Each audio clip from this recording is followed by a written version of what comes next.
What's up guys, Juan here from Android Authority, and we're taking a look at the Nubia Z11. This is Nubia's latest smartphone, which has actually been available in China for a while now, but they're planning to bring it to other markets including the US, which is why they're announcing it here at IFA 2016. The one we're taking a look at is the all silver model, but it also comes in a two-tone black and gold color that looks a little bit nicer and also comes with slightly better specs. It has an all-metal build that feels really sturdy and puts the build quality on par with a lot of other flagships that we've seen on the market, but Nubia says that three main highlights that make this phone stand out is the display, camera, and battery life. It's got a 5.5-inch LCD display, but unlike most flagships this year, it has a 1080p display instead of Quad HD, but it still looks pretty good with plenty of sharpness and vibrant colors. The most eye-catching part about this screen is that it has virtually no bezels on the left and right sides, and when you look at it head-on, it looks like the screen runs completely edge to edge. We've seen this before on previous Nubia devices, but it's still really impressive to look at,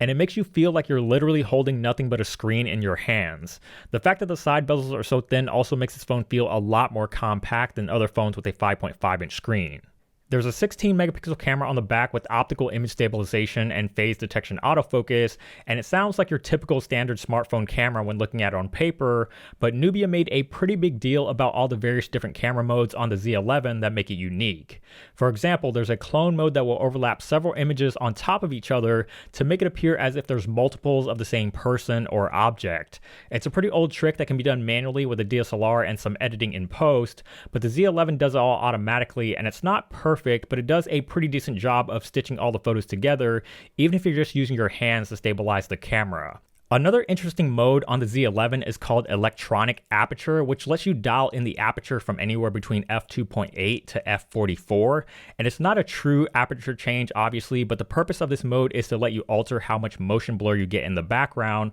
while still keeping everything in the foreground in focus, and it's a pretty neat feature, but depending on the aperture you pick, this will also affect the shutter speed, so you'll need to keep a very steady hand if you're looking for those extremely blurred out backgrounds. There's a 3000 mAh battery inside, which is a fairly average size for a 2016 smartphone, but Nubia says they've done a lot of battery optimizations to make the phone last longer than other smartphones with the same capacity, and it also has built-in support for Quick Charge 3.0 to make it really easy to fill up. The rest of the specs are pretty typical of what you would find in a lot of flagships that came out this year. There's a Snapdragon 820 with 4GB of RAM and 64GB of internal storage, and if you opt for the black and gold version, this will come with 6GB of RAM and double the internal storage at 128GB. There's also a micro SD card slot located on the left side of the phone if you're looking to add even more storage. Going around the Z11, you'll find the power and volume keys on the left side, a headphone jack and IR blaster on top, and along the bottom is a USB Type-C port flanked by what looks like stereo speakers,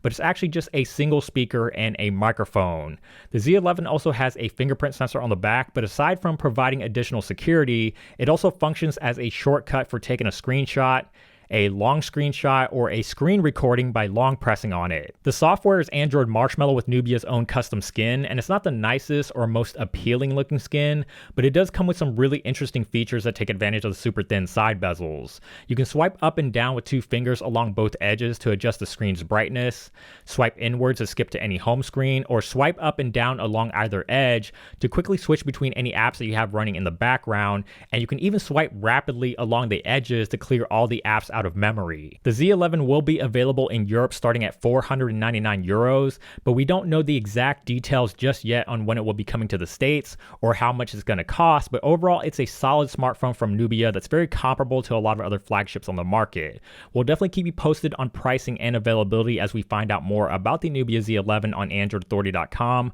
but let us know your thoughts on the Nubia Z11 down in the comments below, and keep it tuned here to Android Authority because there's a lot more to come from IFA 2016 here in Berlin.